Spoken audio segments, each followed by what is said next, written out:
44세 남성 은행원이 위암 진단, 림프절 전이를 받으셨습니다. 조직형이 반지고리형으로 좋지 않은 유형이었습니다.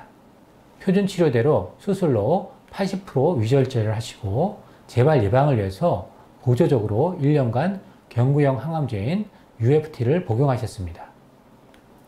그러나 안타깝게도 수술 후 3년 뒤인 1999년 정기검사에서 폐로 여러 것이 전이된 폐전이 소견으로 남아있는 여명이 2, 3개월이라는 선고를 받으셨습니다.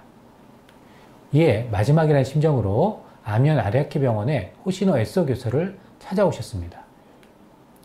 호시노 에스오 교수는 나이가 젊고 병세가 강하다고 판단돼서 당을 평소용량의 2배로 복용하도록 처방했습니다. 그랬더니 전이되었다고 판단된 폐의 다발성 결절은 2주일 뒤에 축소되기 시작했고 2개월 뒤에는 거의 소실되었습니다. 그 후로 당을 서서히 줄여서 7년 후에는 복용을 중지했지만 미나모토 씨는 현재까지 재발 없이 매우 건강하게 지내고 있습니다.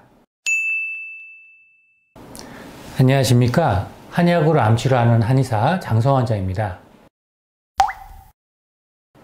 국가암정보센터에 의하면 2017년부터 2021년 위암 5년 상대 생존율은 77.9%로 발표되었습니다.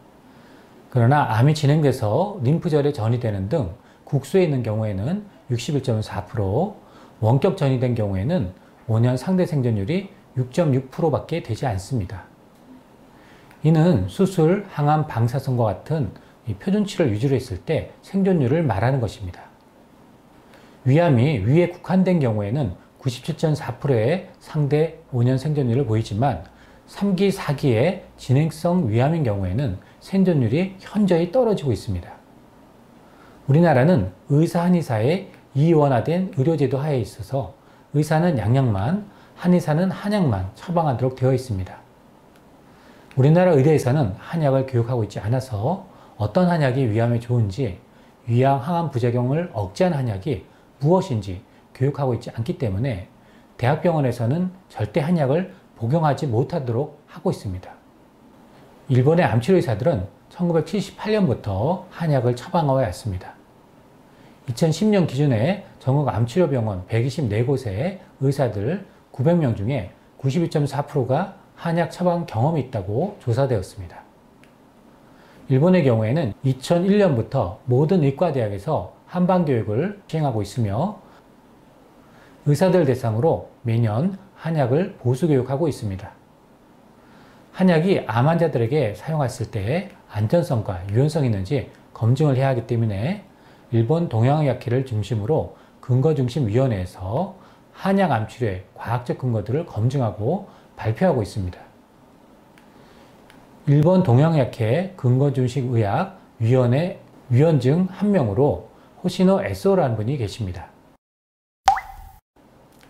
이분은 도쿄대 의과대학을 졸업하고 아미안 아리아키 병원에서 한약을 이용한 암치료를 하시는 분이십니다.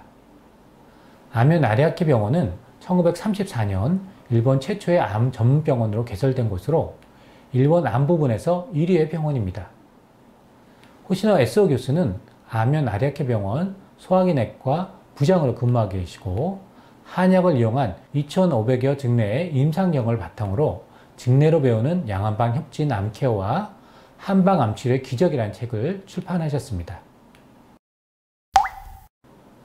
한방 암치료의 기적에 소개된 한약 호전 증례들 가운데 오늘은 위암 4기 환자의 호전 증례를 소개해 드리도록 하겠습니다.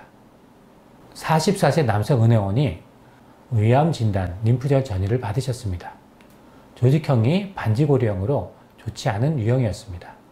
표준 치료대로 수술로 80% 위절제를 하시고 재발 예방을 위해서 보조적으로 1년간 경구형 항암제인 UFT를 복용하셨습니다. 그러나 안타깝게도 수술 후 3년 뒤인 1999년 정기검사에서 폐로 여러 것이 전이된 폐전이 소견으로 남아있는 여명이 2, 3개월이라는 선고를 받으셨습니다. 이에 마지막이라는 심정으로 아미안 아리아키 병원의 호시노 에스오 교수를 찾아오셨습니다. 호시노 에스오 교수는 나이가 젊고 병세가 강하다고 판단돼서 십전대부탕을 평소용량의 2배로 복용하도록 처방했습니다. 그랬더니 전이되었다고 판단된 폐의 다발성 결절은 2주일 뒤에 축소되기 시작했고 2개월 뒤에는 거의 소실되었습니다. 그 후로 십전대부탕을 서서히 줄여서 7년 후에는 복용을 중지했지만 미나모토 씨는 현재까지 재발 없이 매우 건강하게 지내고 있습니다. 침체된 면역체계를 깨워 자극해서 암에 대한 저항을 하는 물질을 생체반응 조절제 BRM이라고 부릅니다. 그 대표적인 한약으로 십전대부탕이 보고되었습니다. 전통적으로 빈혈, 식욕부진, 피로 환자에게 보약으로 투여됐던 십전대부탕은 최근 암 영역에서 면역세포로부터 분비되는 단백질 면역조절제인 사이토카인 발현의 양상을 통해서 조혈 및 항암 면역 반응에 자극적인 효과가 있는 것으로 보고되었습니다.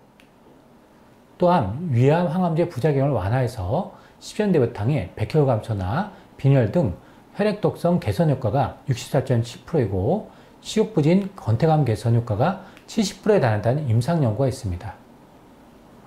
또한 임상 연구에서 위암 항암인 5F의 항암을 할 때 특히 3, 4기인 경우에는 생존율이 십전대부탕을 복용한 군이 월등히 높다라고 보고되었습니다.